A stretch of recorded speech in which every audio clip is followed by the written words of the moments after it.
Good afternoon.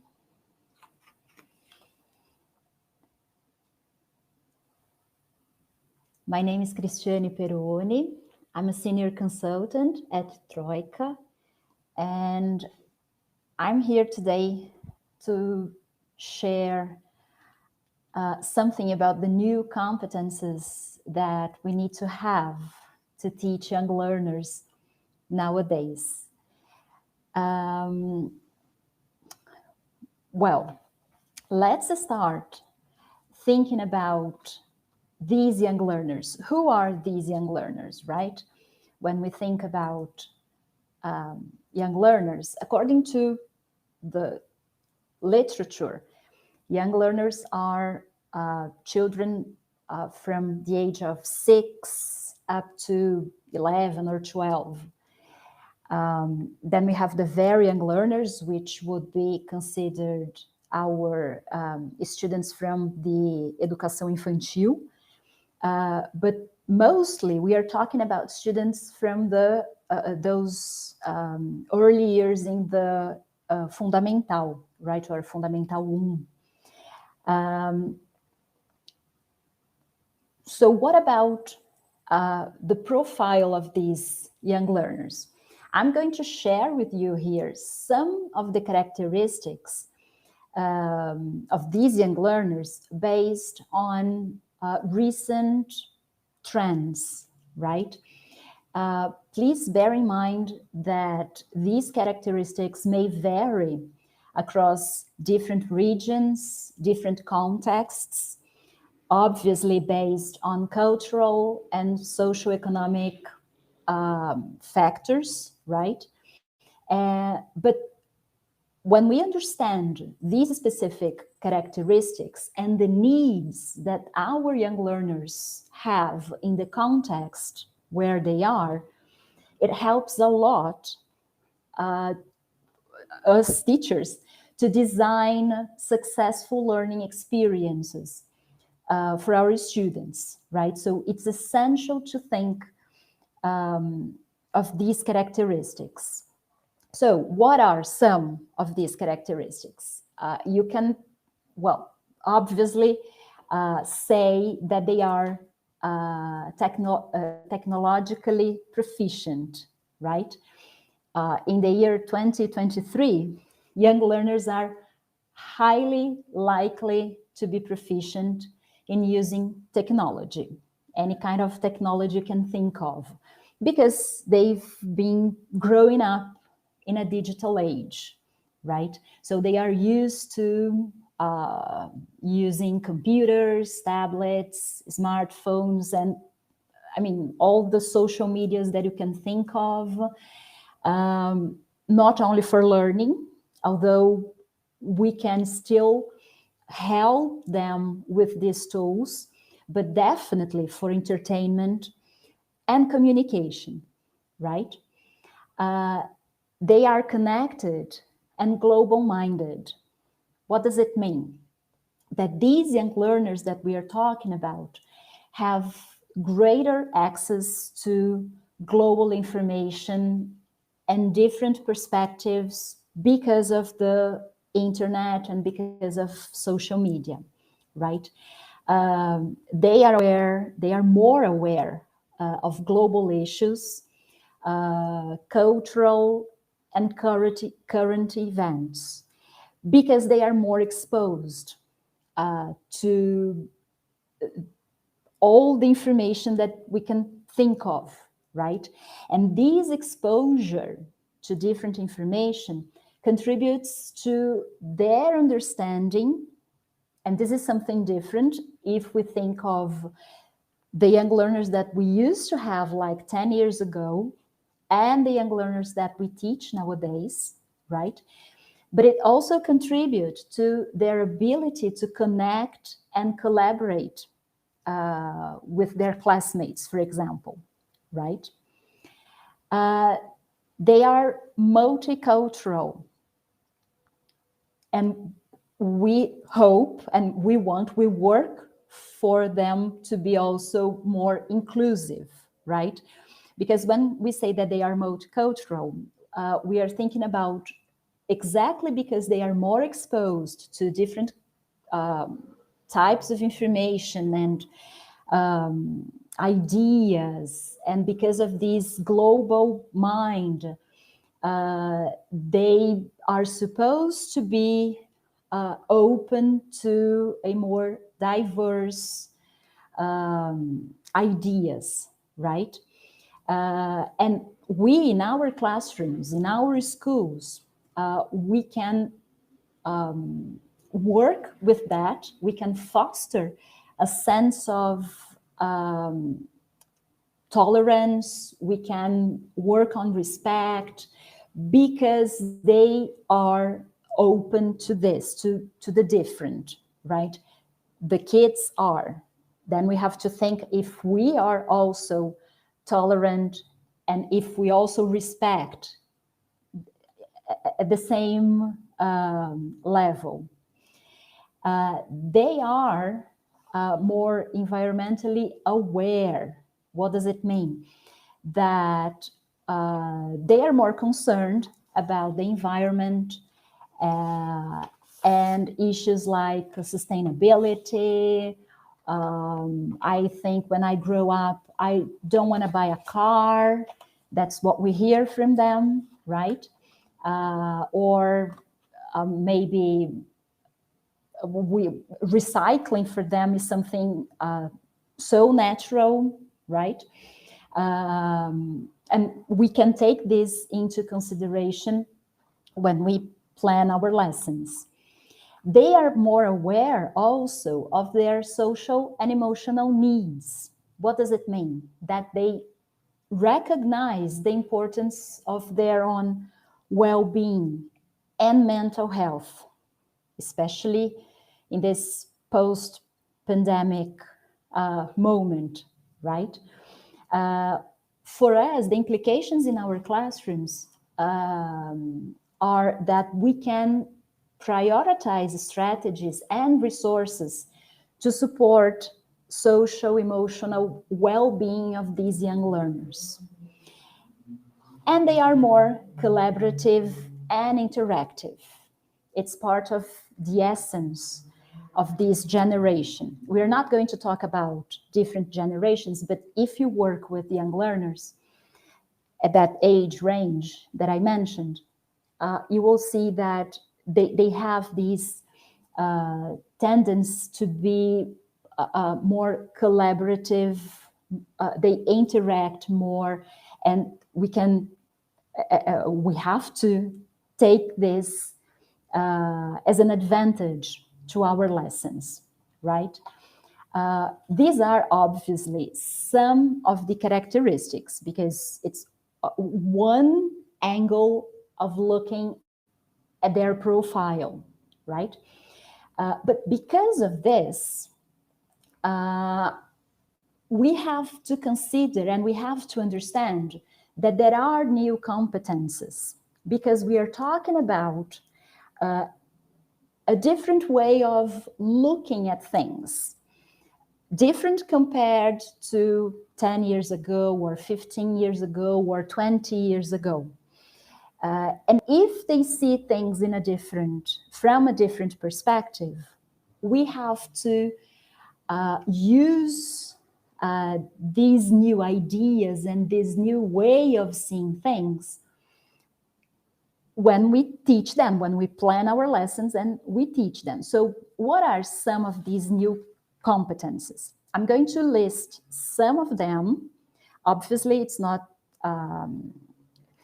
all of the new competences, because we are looking from one angle. And then I selected 3 of these new competences that will impact our lessons, okay? So some of these new competences, they have to be, we have to work on digital and visual literacy. So literacy is not only knowing how to read and write anymore, right? When we talk about literacy, we are considering this broader perspective. Multimodal communication, because we are talking about technology, we are talking about social media, we are talking about communication, intercultural communication, critical thinking and problem solving, as well as collaboration and teamwork. Because remember that these kids are more collaborative, they are more interactive. So these are competencies that we have to bring into our classrooms, right? Emotional intelligence and global citizenship, okay? When we think of these new competencies, and I told you that I selected 3 of them because they, I believe they impact directly in our lessons. The idea is that we develop these competencies to promote a more successful learning experience to our students. That's what we want. That's what we teachers want, right? We want to help them learn, obviously, but learn successfully. It's not learn by simply memorizing things, although memory is an important part of learning, right? But it's not only that. We want them to really have an enjoyable experience when they are in our classrooms, right? So what I selected from this list, we are going to work with visual literacy. We are going to work with emotional intelligence, because we'll think of social emotional learning.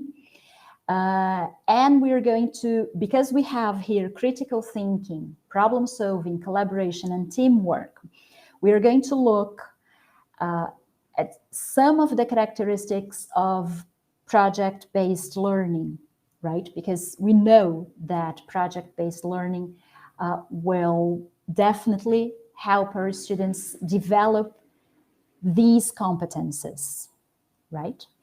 So let's start with visual literacy. Why is visual literacy important? We have here some of the reasons to work on visual literacy. So obviously, when we think of communication, because if we're thinking of literacy, we are thinking of getting the message across, right? So communication, because being able to effectively communicate and express the ideas, thoughts, emotions is essential, not only via linguistic resources, but also using visual forms, right? And by developing visual literacy skills, we are helping our students use images, drawings, any other visual elements as a means of self-expression, right? And this is a way of promoting communication, allowing them to communicate their understanding of a situation. And we know, because we work with language, so we want them to be able to express themselves using other languages, let's say. So visual literacy is really important. We are going to see in a moment some practical ideas to use in the lessons to help them develop this visual literacy, okay? Then we have comprehension and interpretation. And why is that? Because visual literacy helps young learners to understand and interpret visual information more effectively. if we think of all the digital elements that we have, these images, videos, infographics are everywhere. And being visually literate allows children to understand and make sense of these elements that they will find everywhere, right? Not only in the course book, not only in a learning environment, like a digital learning environment that they are going to use, but they have to be able to analyze and interpret these images, right? Understand the meaning, and most importantly, extract relevant information, right? Well, critical thinking. If they are, if we have so much information, so many images, we need to encourage our young learners to think critically and analyze the visual content that they will find, right? They have to learn to question and evaluate a text, a piece of text, a message, maybe a picture, right? And this ability to critically analyze visuals helps children become more aware of what they are consuming in terms of media, right? And they will understand better what exactly they are being exposed to. Multimodal learning means that this, because, well, they are exposed to diverse types of visuals, we are going to help them read these visuals, because we read an image, like read an image, right? It's not only the written word that we are going to teach them how to read, but they are going to read these images and understand the reason why is this image being used here. What could be a different use for that? And later on, because we are talking about literacy, they will produce content as well, right? When we ask them to produce a piece of writing, when we ask them to produce an episode for a podcast, for example, a short video, they are going to understand the reason why they choose certain images. Cultural awareness, obviously, visual literacy exposes learners to visual representations of different cultures, right? Different cultures, different communities, different historical periods, especially when we want to work. And then we're going to see later on when we develop certain projects. Let's think about our city like 20 years ago. So we ask students to compare pictures of their city, for example, right? And finally, creativity and innovation. Visual literacy helps learners develop creativity and fosters this innovative thinking, right? When these young learners are visually literate, they can generate and communicate their ideas using visuals more easily.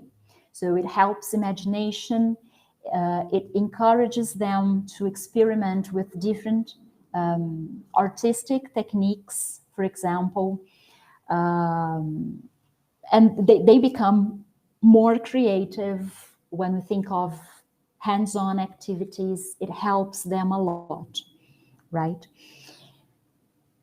Some ideas. There are a number of activities that we can do to develop visual literacy, obviously. I brought 3 examples of activities that we can do. One for very young learners, that could work for children at the age of 3, 4, 5, that would be good, which is this one here. When we work, a simple activity of matching pictures. We have an illustration, and we have the real picture. I mean, the picture of a real, in this case, let's say that we are working with animals, and students have to match the illustration. So it's a drawing, like a simple drawing, with the picture of the real animal. So as you can see here, you have the illustration of a lion, and then you have the real lion, right? The same thing with the elephant. So why is it important? We are talking about very young learners. Imagine your learners at the age of 3 or 4, and they have to do this matching.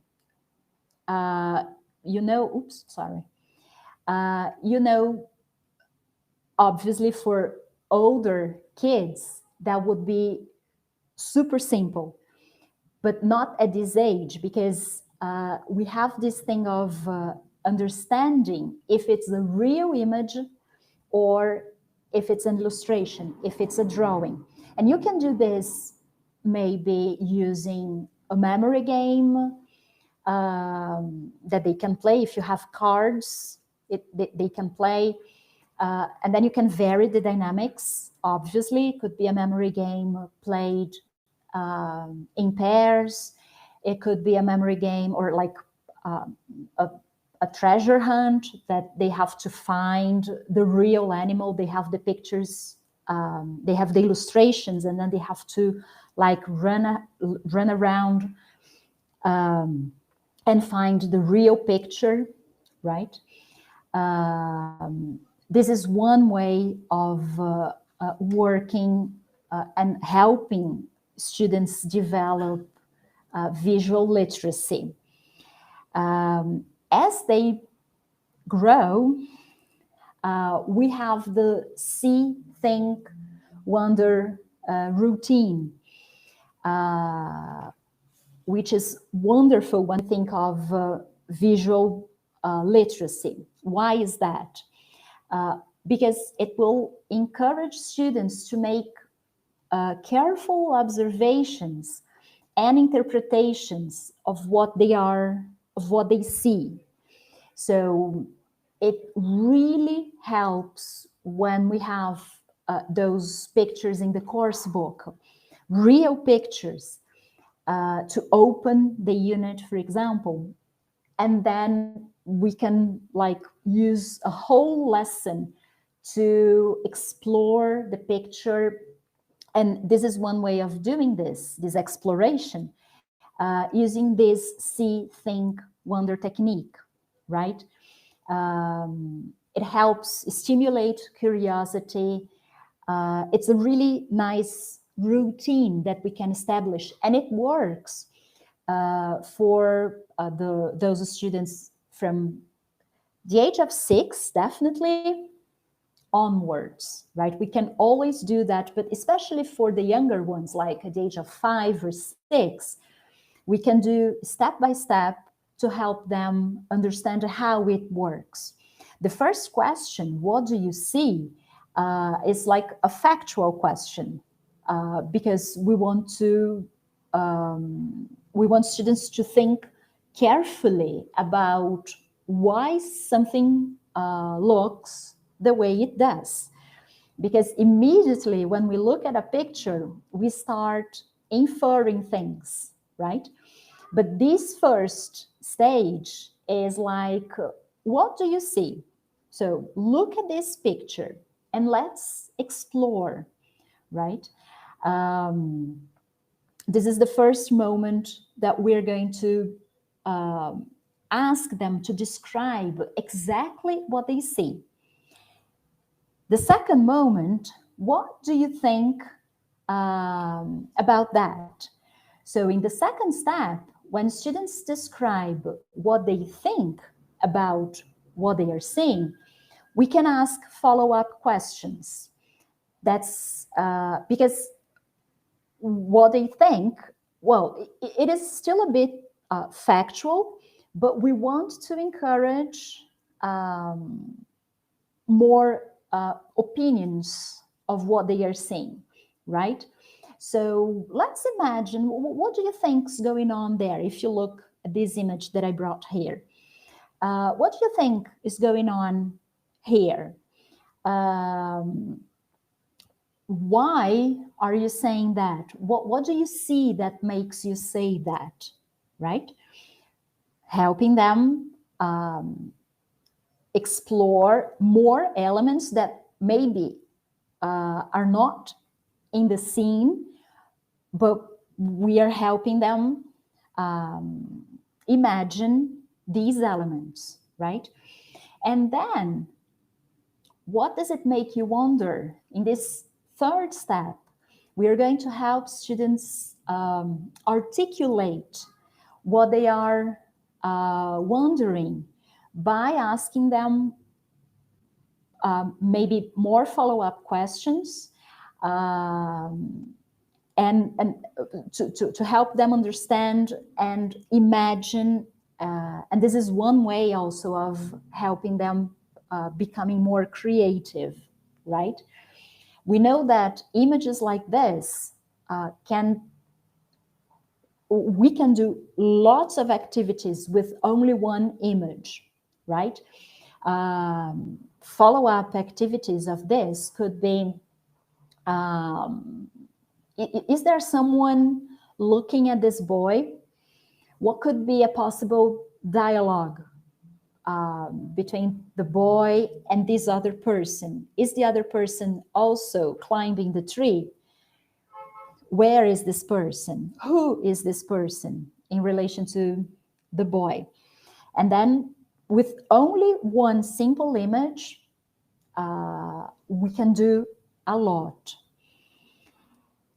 And another activity, this one for older learners, it works with young learners, not very young learners, but maybe learners at the 4th or 5th grade, which is this visual representation.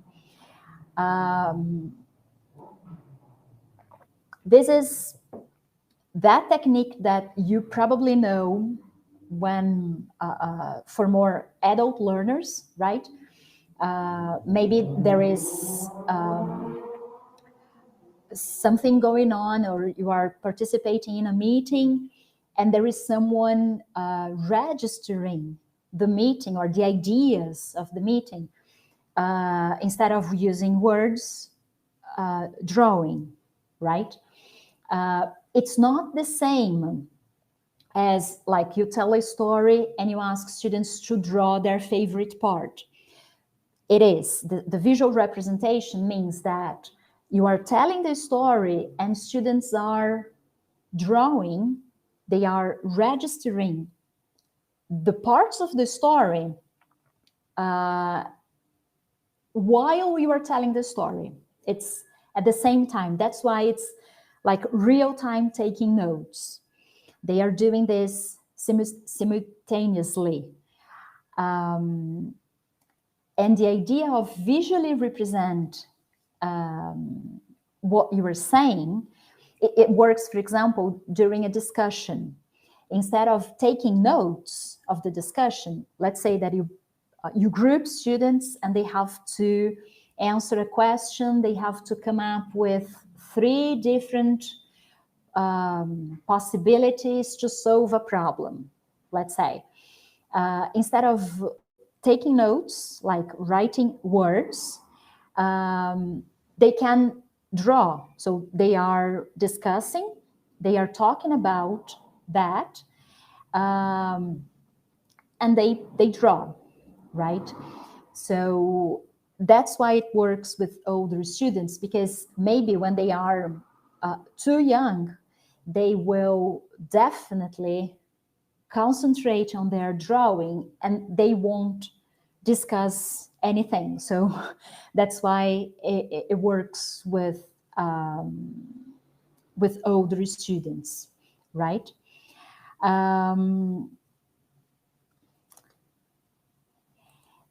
Then, remember I told you, I selected 3 of those competences.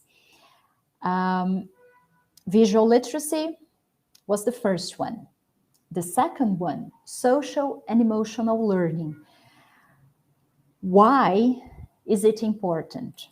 And here, I brought, when we think of social emotional learning, or CEL, the S-E-L, why is it important? Because we need a supportive classroom climate.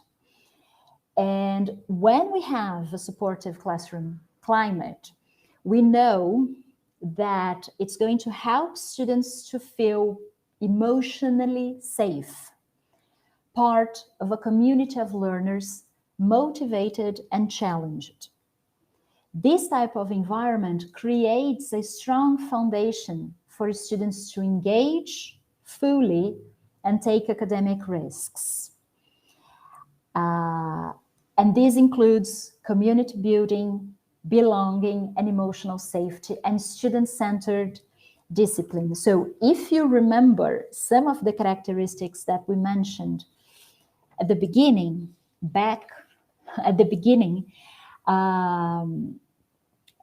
social emotional learning is essential nowadays, right?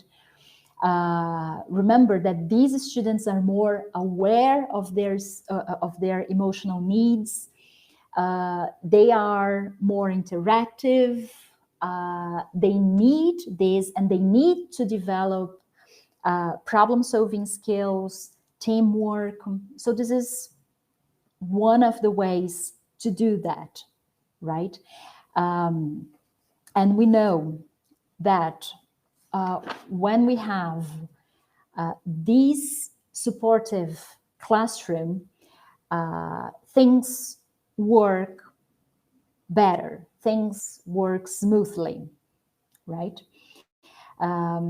These 2 ideas were taken from the source. You can see the source here. When we talk about social emotional learning, the idea is that we integrate social emotional learning into academic instruction, right? And we promote these opportunities for students to practice and reflect on social and emotional competences, such as perspective taking and developing a growth mindset. So there is an example here. Teachers might incorporate partner and group activities. I know we do that already, but we've been doing this, maybe not very worried about the abilities this simple grouping students can have, the impact that grouping students can have in our classrooms, because we know it's going to promote relationships, communication skills, effective teamwork, right? And how can we do that? First of all, we have to build a positive classroom climate. And when we say positive, it means safe, right? Inclusive, Students need to feel that they are safe there. They can make mistakes. They can try things. Obviously, it works for all ages, not only young learners. It works with teenagers, with adult learners. We need to have this positive classroom climate. How can we do this? We can establish clear expectations, what we are going to do in terms of lesson. So short-term objectives. Today, this is what we are going to learn. And then at the end of the lesson, we go back. Let's check what exactly we still need to work on, what is okay. It goes without saying that we have to promote respect, tolerance, respect. We have to encourage participation. We have to encourage collaboration, right? These are, I don't want to use the word simple because, well, maybe the simple things are the most difficult, but these things will create this safe space where students feel comfortable to express their emotions and opinions without the fear of being judged, right? We need to help students identify and understand their emotions by incorporating activities that promote, here we can use the word literacy again. So these activities can promote emotional literacy, right? Provide students with opportunities to express their feelings using discussions, artistic expression, because when they express their opinions, we know that they will also express their emotions, right? If you teach very young learners, we always have that unit to talk about feelings, happy, sad, well, you name it. So this is the content of one unit, but we can use this like, you know, those activities that students have to draw like a happy face. You can do this when they arrive to the lesson, maybe at the door. How are you feeling today?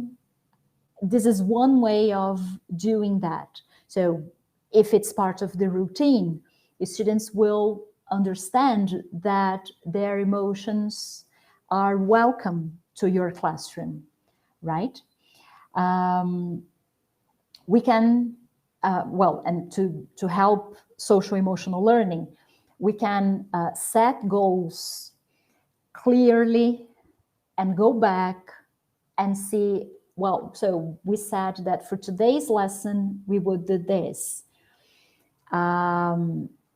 If we value the process, not only the final product, we can discuss how students are progressing in terms of learning, right? And again, somehow we understand that some students may feel frustrated, well, because I wanted to do everything, but we couldn't do it today. Let's see what we can do in the following lesson, what we can do next week. And we rearrange things. We are teaching students that this is an important part of life, because many times we plan for some things, but we are not able to do all of those things that we planned. So we have to rearrange, we have to replan, we have to change things a bit in order to achieve our final objective, right? And collaborative problem solving. One way of working with problem-solving situations collaboratively is by using some project-based learning, right? Again, if you remember what we had in the beginning, some of the characteristics, remember that we said that these students are more collaborative, but they need to develop those competences. So problem solving, we had some of the characteristics here. Let me see if we can go back. Look, critical thinking, collaboration, teamwork. These are some of the competences that when we decide for project-based learning, it gets easier because naturally projects allow students to develop those competences, right? Well, here I didn't ask the question, why is PBL important? So I'm saying that PBL is important because it engages and motivates students. Again, taking into consideration your student's profile, right? Project-based works with hands-on, real-world projects that are relevant and meaningful. We are going to see some of the steps for project-based learning, but remember that you don't have to start 100% with PBL.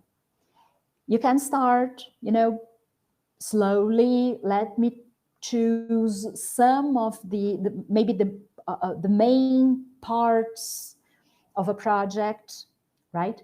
And as things develop, you incorporate and you deepen the steps in each project, right?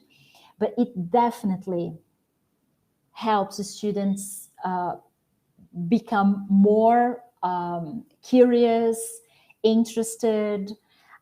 They ask lots of questions. They want to read things because they are going to research the topic they need.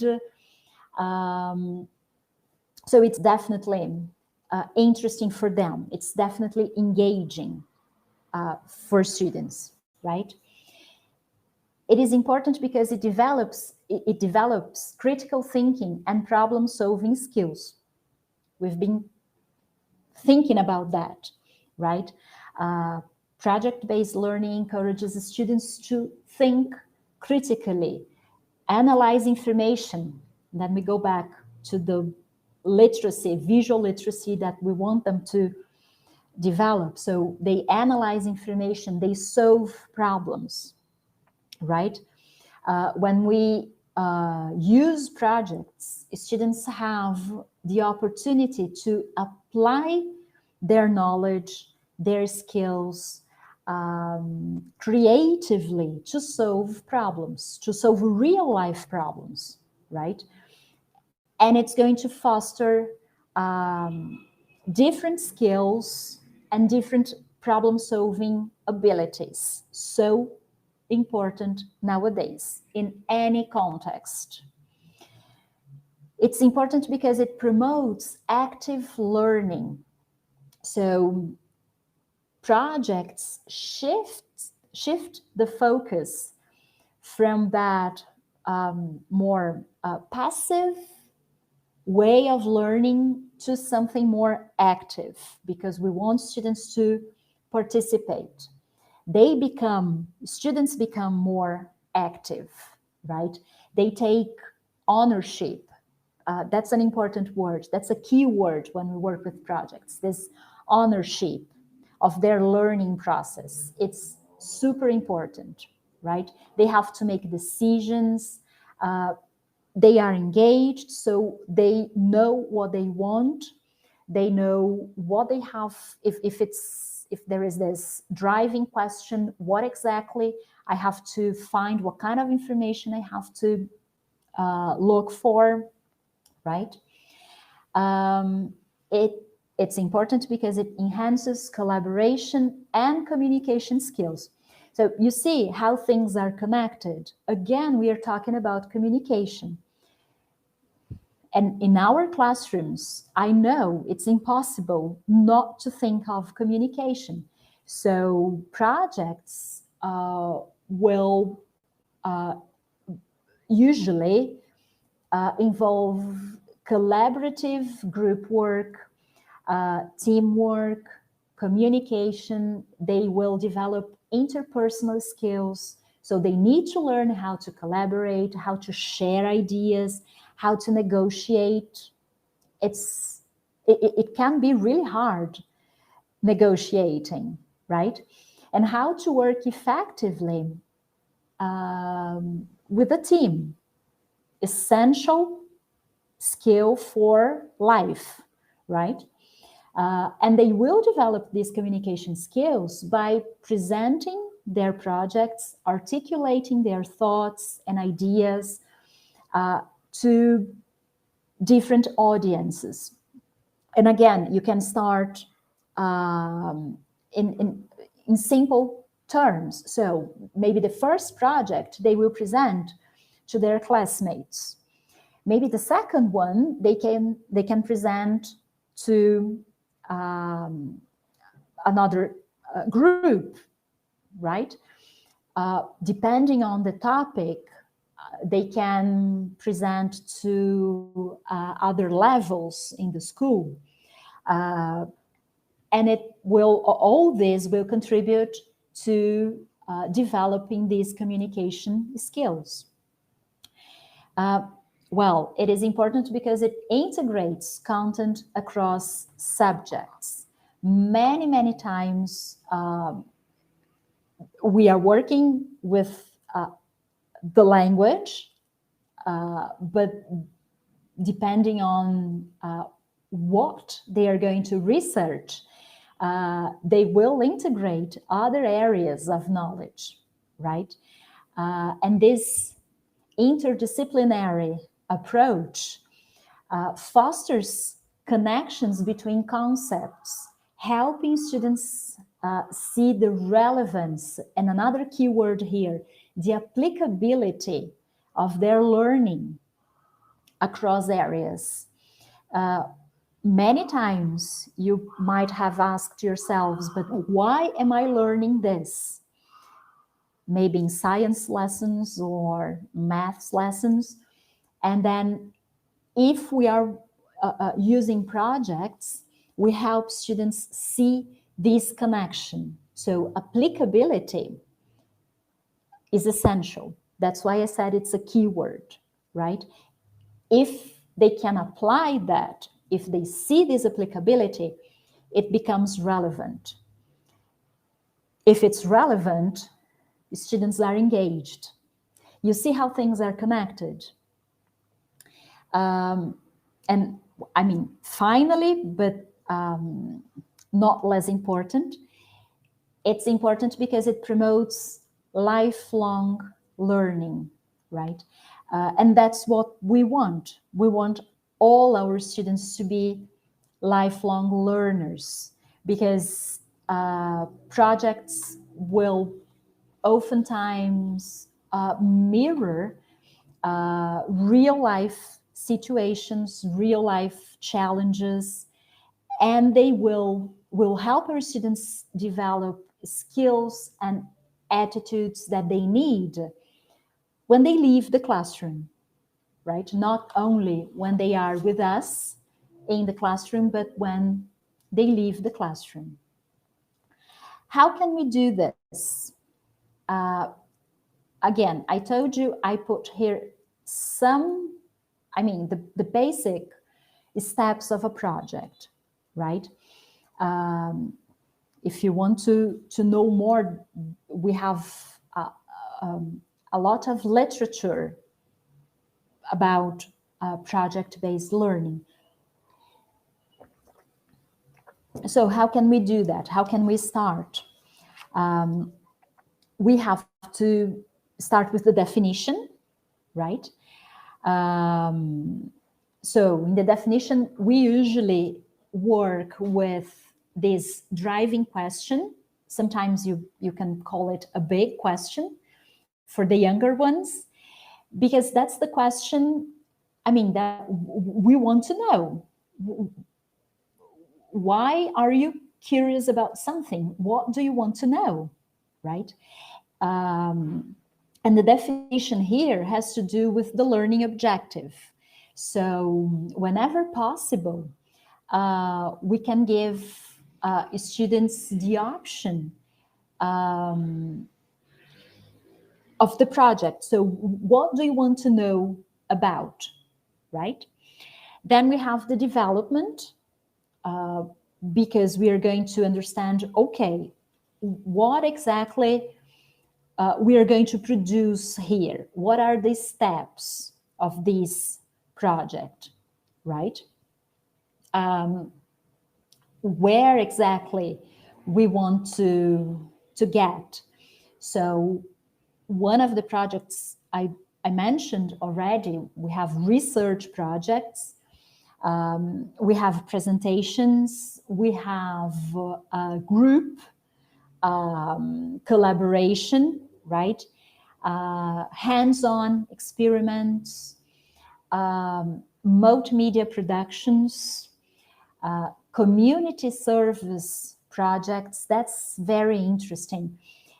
Let's say that you ask your students to think, you're working with clothes, for example, and then it's winter time, and let's think of a campaign because we need to help people, more vulnerable people. That's a wonderful project, and it goes beyond the classroom, beyond the school, right? It's something that we have to discuss. We think of how we are going to do that, and then students produce. That's the moment of production here, right? When we think of when we are in the development moment, we have to scaffold the process, right? So whenever possible, break down the activities into manageable steps. So instead of, I gave you the example of the campaign, right? Let's donate clothes. So this is the final product. How am I going to get there? What are the manageable activities, the manageable steps that we are going to have? It will depend on how much time I have to get there, my final objective.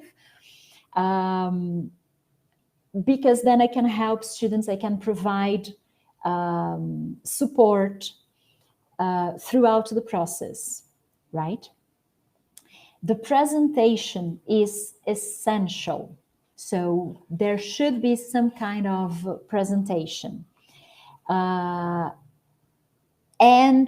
some reflection as well that we can do in the assessment moment, okay? We need to have these moments to help students reflect on their experiences. And again, when we help them reflect, we are also helping them think of their learning experience. So why was it successful? What would you do differently if you had to do this again? They can analyze. Remember that analyzing is also super important for them. So the moment of assessment is not necessarily assessing like, let's assign grades. We're not talking about that. We're talking about assessing their experience in the project. right? Let's think of an example. You can virtually think of, ideally, students bring, those questions that students ask you that sometimes you say, that's a wonderful question.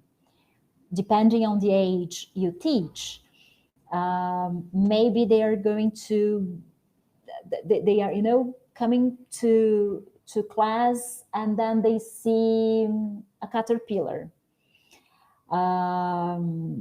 That's, a classic example, right? But then you say, let's say they are 5 years old, and okay, what happens with the caterpillar? You can tell the story, you can research, you can do some, you can use some drama techniques and help them physically represent what happens. So the caterpillar eats lots of things and then it becomes a butterfly, right? It really depends on the age of the students and how much time you have.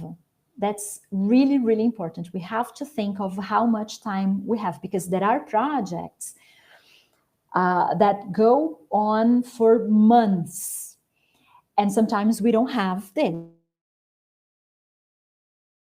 What do I do? Okay, so let's do something simple. There is nothing wrong about that, right? I can see something here on the chat. You can present a fashion show. Exactly. This is something that they are going to produce, right? With what they have. And again, they are going to learn how to manage emotions. They are going to develop critical thinking. They are going to use visuals. So all those skills and abilities that we said that students need to develop because they have a different profile, they can do using a project, okay? And again, this is one way of doing things, right? Remember that the list I presented will have both the list with the characteristics of these young learners and the new competencies can be longer. But these are some of the things that we can start doing like tomorrow, okay? And why is that? I have a quotation here. I really like this because I think when we work with young learners, we have to think that not only content is what we should look at, but we have to think of the environment. We have to think of this development, of this students' development from a broader perspective. And we have to remember that we learn best from those with whom we are in a caring, mutually respectful relationships that promote independence. I really like this because all we want is our students to be autonomous and independent at the end. So they are successful, they can do things, they are critical, and they know why they are doing what they are doing, right? I'm going to finish here with our, if you want to know more about Troika, you can visit us. There is a link for the Troika Experience 2023 that you can look at. We're going to have lots of guests and speakers. And in the QR code, you have more information for the membership, okay? Thank you so much for being here. Hope you have some new ideas for next week to start applying next week with your young learners. Thank you very much.